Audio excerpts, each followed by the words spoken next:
Hey guys, Praveen here, and today's topic is how to design with the monospace font. So here the font is Geist Mono.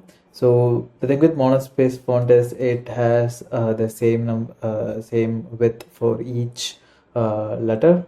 So this is always 5 letters, and if even if you change the letters to something else, it will always follow this with. So that's monospace font if you don't know. But yeah, designing with monospace font is a little difficult because it will look robotic. It's not very welcoming, to say the least. Developers usually develop code with this monospace font because it's very easy to go from one line to other. It's very easy to move from one line to another with monospace font. But reading it like with a paragraph, it's very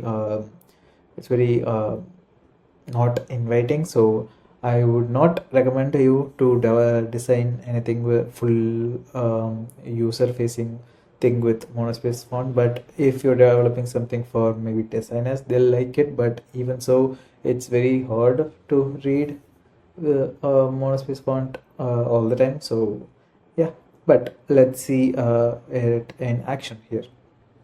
So here I try to have only one font size everywhere, so that's 14 pixels. Most of this thing, it will be 14 pixels everywhere.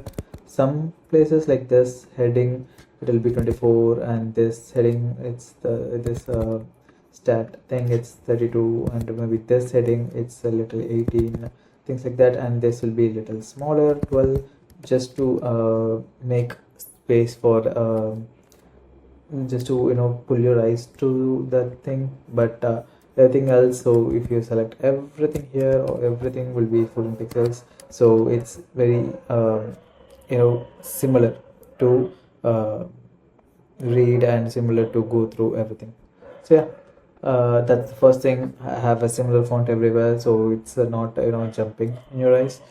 And the next is not to overuse tracking, which is letter spacing. Here I have used a little bit of letter spacing, so just to reduce this width. But do not use letter spacing because most of the mono fonts are already precisely spaced, so you don't want to add more letter spacing to that. And it won't look very nice. And other than that, here I don't have any border radius.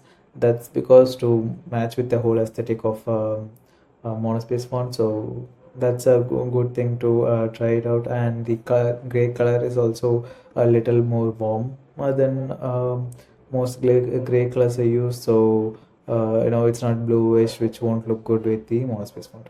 So yeah, that's it. My final thing is, don't use monospace font in UI design.